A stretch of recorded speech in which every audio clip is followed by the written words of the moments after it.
Ne fais pas semblant de valoir quelque chose. Si tu disparais, Ryan aura plus d'argent à dépenser. Ma colère a atteint son comble avec les mots sans cœur de mes beaux-parents. Malgré avoir supporté les infidélités de Ryan et ses mauvaises habitudes de consommation d'alcool, entendre de tels propos de ses parents était insupportablement douloureux. Je retins mes larmes, pris mes affaires essentielles et quittai la maison. Ne reviens plus jamais ici.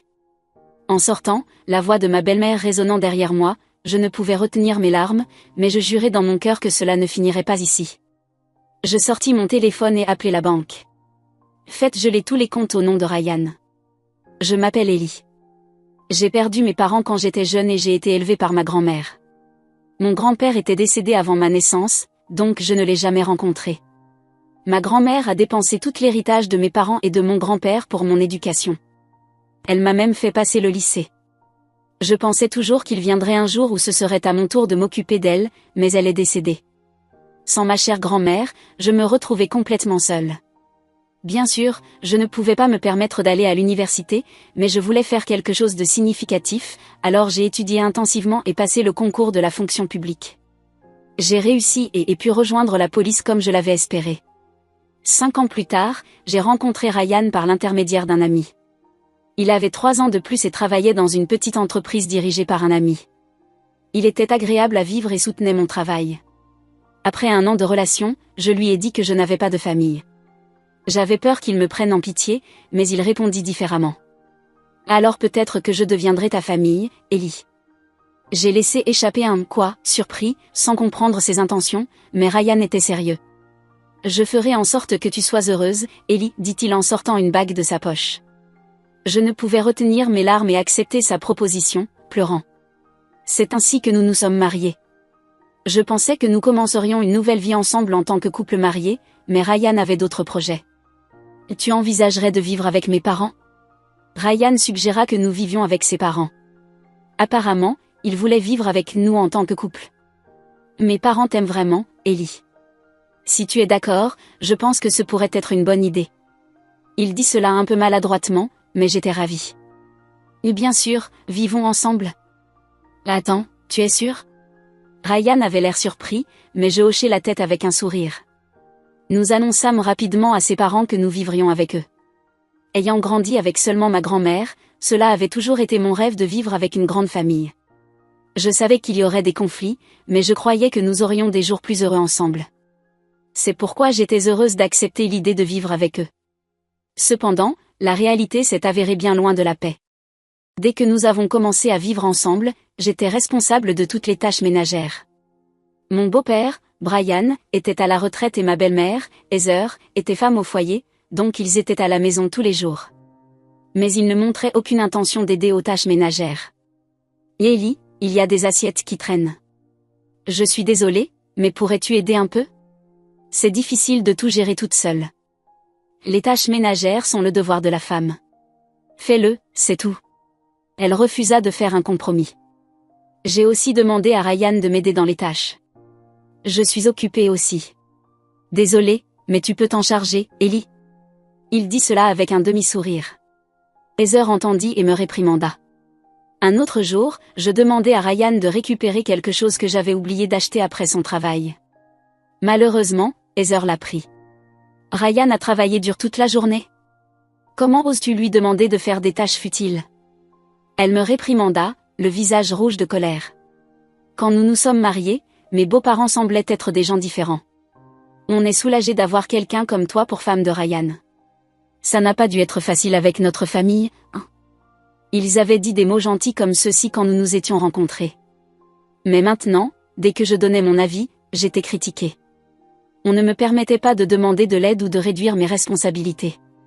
Depuis, j'ai cessé d'attendre de l'aide de Ryan ou de ses parents. Je me suis forcée à cuisiner, à nettoyer et à faire la lessive malgré mon emploi du temps chargé. Pourtant, mes beaux-parents ne semblaient pas apprécier mes efforts. Pourquoi une femme s'accroche-t-elle à son travail?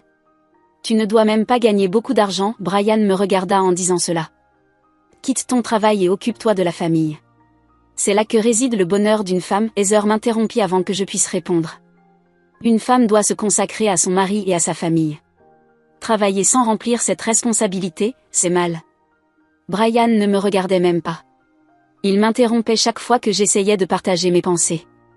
Même si je gérais toutes les tâches ménagères, il semblait déterminé à me critiquer tant que je continuais à travailler. Cette même attitude ressortit lorsque je demandais à Ryan d'acheter des courses. Pour mes beaux-parents, Ryan était précieux, tandis que je semblais être vue comme une simple femme de ménage. Peut-être qu'ils en voulaient à ce que je travaille et ne sois pas toujours à la maison. Les critiques constantes me laissaient épuisée et vidée chaque fois que je terminais mes tâches. Mes beaux-parents ne savaient pas quel genre de travail je faisais. C'était à cause de Ryan. Tu pourrais ne pas dire à mes parents ce que tu fais comme travail? Quoi? Pourquoi? À ma grande surprise, Ryan m'avait demandé de garder mon travail secret de ses parents. Perplexe, j'ai remis en question ses raisons.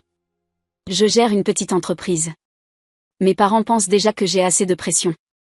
S'ils savaient ce que tu fais réellement, ça me ferait passer pour quelqu'un de mauvais, dit-il en soupirant, l'air abattu. Garder mon travail secret ne me semblait pas juste, mais Ryan insista davantage. S'ils découvrent que tu réussis plus que moi, ils te demanderont probablement de quitter ton travail. Je ne pus m'empêcher de pousser un cri.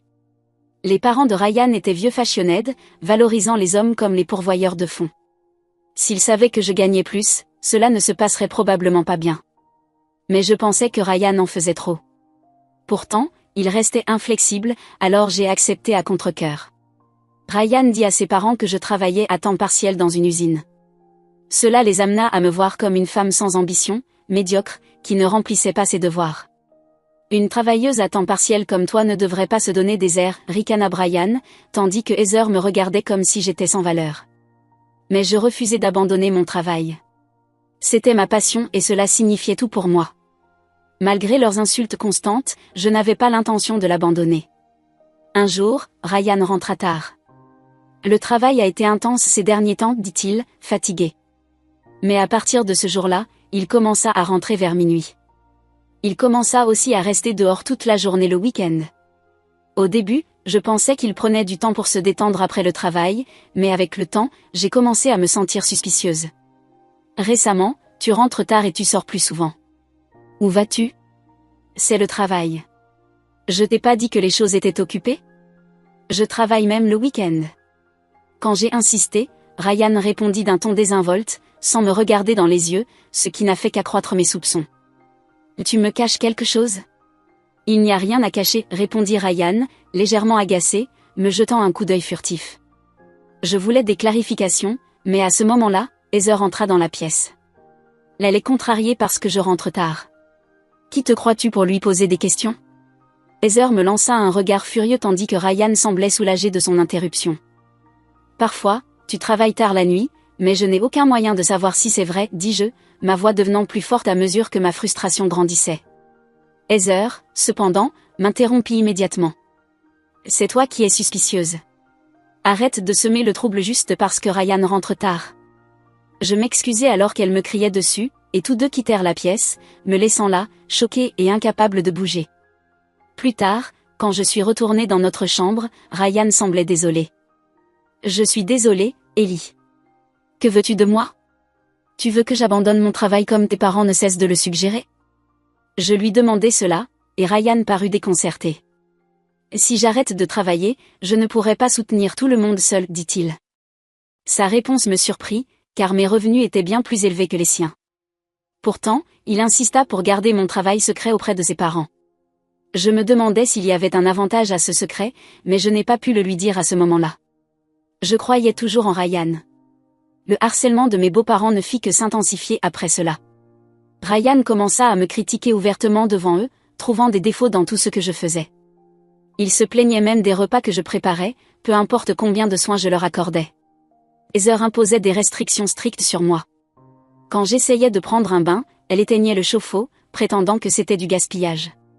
Parfois, elle vidait même la baignoire avant que je puisse l'utiliser, me forçant à me doucher à l'eau froide. Inquiète pour ma santé, j'ai commencé à prendre une douche au travail avant de rentrer à la maison, mais même cela n'a pas arrêté le harcèlement. Un jour, après être rentrée du travail, je remarquai que la porte de ma chambre était ouverte. En entrant, je découvris que mes cosmétiques et mes bijoux avaient disparu. Heather, tu es allée dans ma chambre, demandai-je immédiatement. De quoi m'accuses-tu, répliqua-t-elle, en niant tout. Ryan fit aussi semblant de ne rien savoir, mais il était clair que quelqu'un avait fouillé dans mes affaires. Dans ce cas, ça pourrait être un intrus. Je vais appeler la police, dis-je calmement, mais tous deux semblaient visiblement alarmés. C'est ridicule, s'exclamèrent-ils, essayant de me dissuader. Est-ce que tu caches quelque chose que tu ne veux pas que la police voie, demandai-je, et Ryan tenta même de saisir mon téléphone. Il était clair qu'ils avaient envahi ma chambre. À partir de ce jour-là, j'ai installé un verrou simple sur la porte. Mettre un verrou sur ta porte? Tu dois avoir quelque chose à cacher, se plaignit Heather, mais je l'ignorais. En réponse, ils commencèrent à me surveiller de plus près. Chaque fois que j'étais dans la chambre, ils écoutaient à la porte, essayant d'attraper n'importe quel bruit.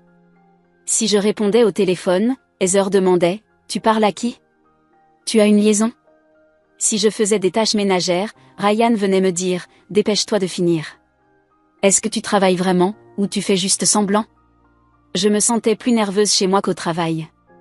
Je savais que la situation ne s'améliorerait pas, alors j'ai décidé de parler à Ryan de tout cela. Je lui ai expliqué comment ses parents entraient sans permission dans ma chambre. Tu sais comment ils sont. Mon père a toujours été comme ça, dit-il en se montrant indifférent. Mais ce n'était pas tout. Je lui ai parlé des douches froides, des restrictions d'achat, et du fait que je ne pouvais même pas utiliser la salle de bain librement. Ton travail n'a-t-il pas une douche? Ryan sourit simplement, balayant mes préoccupations. Sa réponse me laissa un goût d'impuissance et de peur. Combien de temps encore dois-je endurer cela? Je cache mon travail et je subis ce traitement à la maison, et toi, tu ne m'aides même pas, dis-je, ma voix montant en frustration. Ryan soupira. Si tu détestes ça autant, quitte ton travail. Peut-être que mes parents arrêteront alors de te déranger. Je restais sans voix. Je pensais qu'ils comprenaient ma passion pour mon travail, mais ils semblaient maintenant agacés. Je suis fatiguée aussi, tu sais. Je n'ai pas envie de t'entendre te plaindre de mes parents tout le temps, dit-il en attrapant une bière dans le frigo. Ryan avait commencé à boire plus fréquemment à la maison. Il avait toujours une boisson à la main, et chaque fois qu'il buvait, il refusait de m'écouter, criant si j'essayais de parler. Normalement, je me contenais, mais ce jour-là, je ne pouvais pas rester silencieuse. Tu vas vraiment travailler, ou tu passes du temps avec quelqu'un d'autre? Le ton de Ryan devint glacial, mais je persistais. Tu as une liaison, n'est-ce pas? Pourquoi tu penses ça? Il engloutit sa bière et me lança un regard noir. Tes dépenses ont augmenté, et j'ai vu des frais sur ma carte que je ne reconnais pas. Sa réponse fut indifférente. Et alors? Si tu es malheureuse, on peut divorcer. Un divorce? J'étais abasourdie par ces mots et je ne pouvais pas répondre immédiatement. Si on divorce, tu seras toute seule. Mais si c'est ce que tu veux, vas-y, dit-il avec un air satisfait. Donc tu l'admets? Tu me trompes, n'est-ce pas? Sans preuve, ne m'accuse pas. Si tu es sérieuse, apporte les papiers du divorce. Je les signerai. Ryan quitta la pièce, me laissant seule avec mes pensées. Je lui avais fait confiance, pensant qu'il changerait s'il réalisait ses erreurs, mais quelque chose en moi a finalement craqué.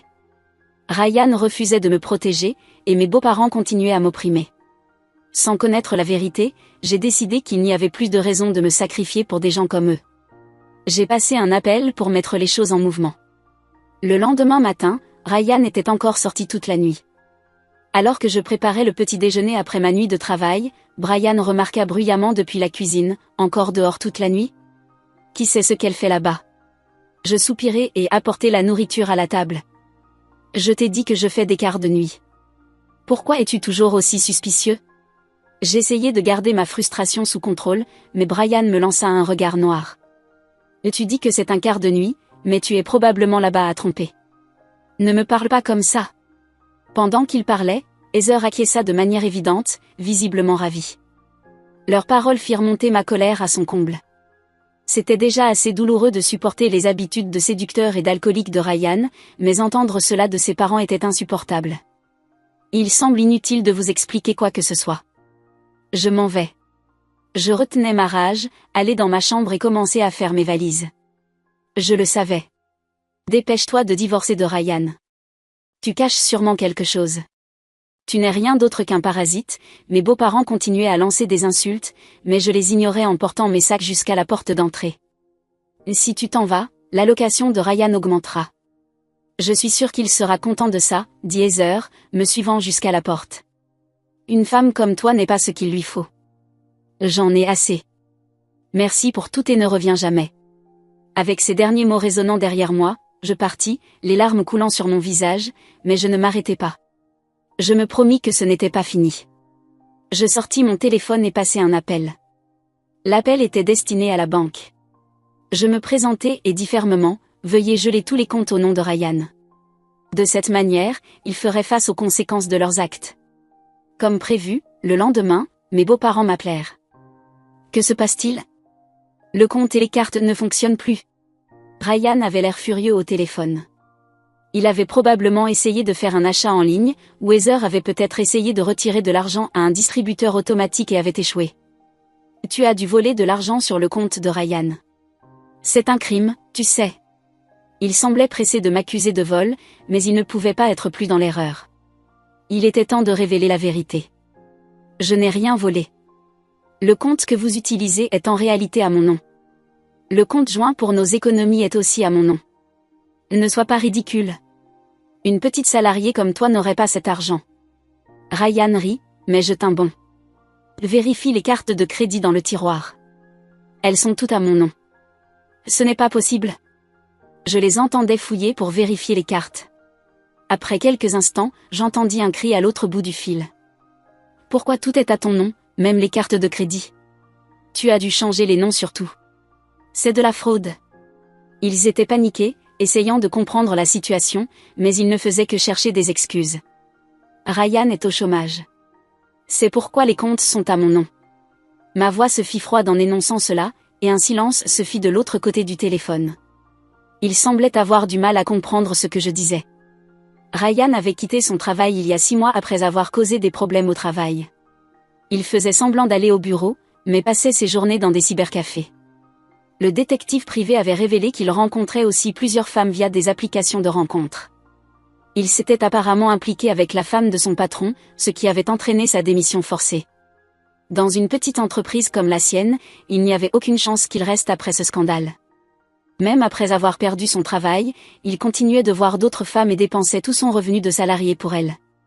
Pendant ce temps, c'était moi qui gagnais de l'argent pour soutenir notre foyer. De quoi tu parles? Une petite salariée comme toi ne pourrait pas soutenir ce foyer. Brian ricana, balayant mes paroles d'un rire. Je suis policière. Je le dis simplement, révélant enfin la vérité. Ryan m'avait demandé de garder cela secret, mais il ne me restait plus rien à cacher. Mes beaux-parents, qui m'avaient constamment critiqué comme inutile et sans éducation, restèrent sans voix. Ils étaient trop choqués pour répondre, et je saisis l'occasion pour continuer. Je ne pouvais pas vous le dire car Ryan m'avait demandé de ne pas en parler. J'expliquai calmement que je travaillais dur en tant que policière pour soutenir la famille. Je révélai aussi que Ryan avait manipulé la vérité à propos de mon travail pour se donner une meilleure image. Je leur dis que j'avais continué à travailler et économiser de l'argent pour notre avenir pendant qu'il le dépensait en cachette pour d'autres femmes. Et alors, tu es policière? On ne t'a jamais demandé ton aide ni dépendu de tes revenus, tenta de minimiser Brian avec un rire méprisant. Très bien. Vous n'avez plus besoin de compter sur moi car je ne serai plus là, répondis-je fermement, sans la moindre trace de doute. Je leur montrai ensuite les documents de tout le harcèlement et les mauvais traitements que j'avais subis de leur part. Qu'est-ce que c'est que ça? Heather écarquilla les yeux en feuilletant les preuves. J'avais réuni des preuves de leurs intrusions constantes, de leurs insultes, et même des fois où ils avaient fouillé mes affaires. J'avais installé un dispositif d'enregistrement dans ma chambre et une caméra cachée, capturant leurs allées et venues dans mes affaires. J'avais des enregistrements audio de leurs insultes et de leurs reproches, ainsi que des preuves de leurs tentatives pour saboter ma vie quotidienne. Tu ne peux rien faire avec ça. On est de la famille, et la famille ne peut pas être accusée de telles choses, répondit-il avec un sourire suffisant, croyant connaître la loi mieux que moi. C'est vrai. Les membres de la famille ne peuvent pas être tenus responsables de ce genre de choses. Tous deux semblaient rassurés, mais je restais implacable. Bien que les accusations criminelles ne s'appliquent pas, je peux toujours vous poursuivre pour dommages et intérêts devant un tribunal civil. Ils restèrent silencieux face à cela. Ils n'avaient pas envisagé la possibilité d'une poursuite civile. Je me levai, rassemblant mes affaires. Je m'en vais. Je leur tournai le dos, mais j'entendis Brian crier, désespéré. Attends. Ce n'était pas du harcèlement. On voulait juste que tu comprennes nos valeurs familiales. Oui, Ellie, tu es juste trop sensible, ajouta Heather. Leurs pitoyables excuses ne firent qu'alimenter ma colère. Je me retournai, parlant avec une conviction que je n'avais jamais ressentie auparavant. Vous n'avez jamais eu l'intention de me faire me sentir la bienvenue dans cette maison. Vous m'avez constamment rabaissé, me traitant d'inutile et de sans éducation. Je laissai toute ma frustration éclater, les regardant reculer de peur. Après être parti de la maison de mes beaux-parents, je contactai un avocat. En réalité, j'avais déjà consulté à la fois un détective privé et un avocat. Lorsque je suis arrivé au cabinet de l'avocat, je fis convoquer Ryan. Il arriva avec une expression perplexe, scrutant les lieux. Je pouvais sentir l'odeur de l'alcool sur lui, il avait clairement bu toute la nuit. Son humeur semblait étrangement joyeuse, ce qui me fit soupçonner qu'il avait été avec une autre femme. « Tu me trompes, n'est-ce pas ? » « Pas avec une seule femme, mais plusieurs, lui demandai-je. Ryan ricana, ne cherchant même pas à nier. « Et alors ? Ça te pose un problème ? Alors tu l'admets. Tu as même perdu ton travail à cause d'une de tes aventures, n'est-ce pas ? » Il sembla brièvement irrité, puis haussant les épaules. « Et si tu n'es pas contente, on peut divorcer. » Il semblait penser que la simple menace de divorce allait me faire taire. Peut-être croyait-il que j'avais peur du jugement social si je le quittais. D'accord. Je suis d'accord. Divorçons. Son expression changea, surpris par ma réponse. Bon, peu importe. Mais tu vas regretter ça. Il lança ces mots, mais je n'avais plus de doute. Eh bien, peu importe. Tu vas regretter ça, cependant. Je pensais que les policiers avaient un sens des responsabilités. Apparemment, tu n'étais pas responsable en tant qu'épouse. Ces mots étaient destinés à me culpabiliser, mais cela ne m'affecta pas. Je sortis les papiers de divorce et les posai devant lui. Vas-y, signe-les. Très bien. Mais je serai bien sans toi. Je trouverai juste quelqu'un d'autre, rit-il en prenant un stylo, totalement inconscient de ce qu'il allait perdre. Je me demande ce que ces femmes te trouvent. Ma voix était calme, presque conversationnelle. Il s'arrêta, me regardant avec défi. Qu'est-ce que tu insinues ? Elles sont attirées par le mode de vie financé par mon argent, pas par toi. Il me regarda, confus. Tu as utilisé nos économies communes, n'est-ce pas ? Cet argent est parti maintenant, donc ton petit plaisir ne durera pas. Qu'est-ce que tu veux dire, parti ? Il avait l'air vraiment abasourdi, comme s'il ne comprenait pas mes mots. Une fois qu'on sera divorcé, tu n'auras plus accès à mon compte ni à mes économies. Tu devras dépendre de tes parents. Quoi ?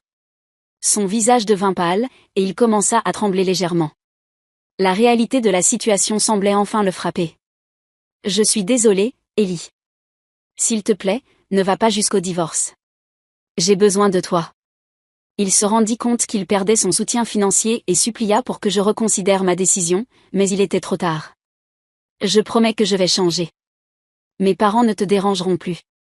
Ses supplications désespérées étaient presque comiques.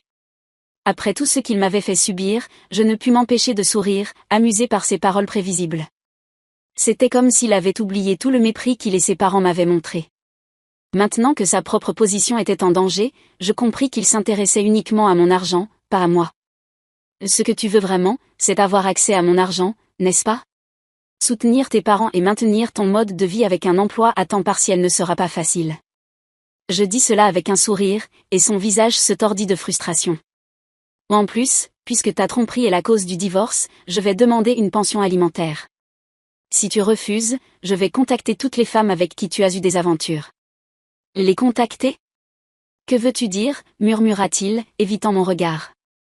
J'ai assez de preuves pour demander une compensation à chacune d'entre elles. Je sais déjà qui elles sont et j'ai leurs coordonnées. Je souris en posant les photos de preuves devant lui. Ses yeux s'écarquillèrent de choc en examinant les photos. Je pouvais voir qu'il comprenait enfin la gravité de sa situation. Même s'il essayait d'éviter de payer la pension alimentaire, je pouvais toujours contacter ses maîtresses pour obtenir une compensation. Cela signifiait que s'il ne coopérait pas, il serait rejeté par les femmes sur lesquelles il avait compté. Alors, ne pense pas que tu peux fuir ça. Sur ces mots, je laissai l'affaire à mon avocat et quittai le bureau. Ryan ne contesta plus. J'ai appris plus tard qu'il avait écouté en silence les explications de mon avocat et avait accepté de payer la pension alimentaire. Il signa même les papiers de divorce et les remit à l'avocat avant de partir, l'ombre de lui-même. Quelques jours plus tard, la pension alimentaire fut transférée en totalité, et je déposai officiellement les papiers de divorce à la mairie. Mon mariage avec Ryan était enfin terminé. Comme promis, j'ai aussi intenté une action en justice contre mes beaux-parents pour détresse émotionnelle. Le tribunal statua en ma faveur et je reçus une indemnisation de la part de Ryan et de ses parents. Le montant était modeste, mais la victoire était inestimable. Enfin, ma bataille était terminée. Un ami m'a dit plus tard que Ryan et ses parents avaient vendu leur maison et déménagé dans un petit appartement. Entre la pension alimentaire et le procès, ils étaient maintenant profondément endettés. Ses parents avaient même trouvé des emplois à temps partiel pour joindre les deux bouts. Pour des gens qui vivaient de mes revenus, cette nouvelle vie devait être incroyablement dure. Ryan a été abandonné par ses maîtresses et il n'avait plus personne. J'ai entendu dire qu'il fréquentait maintenant une agence matrimoniale formelle, mais sans succès jusqu'à présent. En y repensant, je suis reconnaissante que Ryan ait insisté pour garder mon métier secret vis-à-vis de ses parents. S'ils avaient su que j'étais policière, ils m'auraient exploité encore plus, et divorcer aurait peut-être été plus difficile. Rien que d'y penser, j'en frissonne. À ce niveau-là, je dois remercier un peu Ryan. Je suis retournée à ma vie indépendante dans le dortoir des femmes policiers. Après avoir rêvé d'une famille et espéré vivre ensemble, j'étais maintenant contente et profitais de vivre seule. La vie maritale n'avait été que douleur, mais maintenant j'étais libre. Remplie d'un sentiment de libération, je pouvais me concentrer sur mon travail et je me sentais épanouie chaque jour. Malgré tout, je me sentais soulagée de ne pas avoir laissé mes beaux-parents me briser. Maintenant, je suis déterminée à protéger les citoyens et j'espère réduire le nombre de personnes qui souffrent comme je l'ai fait. Chaque jour, je travaille pour rendre le monde plus sûr et plus juste pour tout le monde.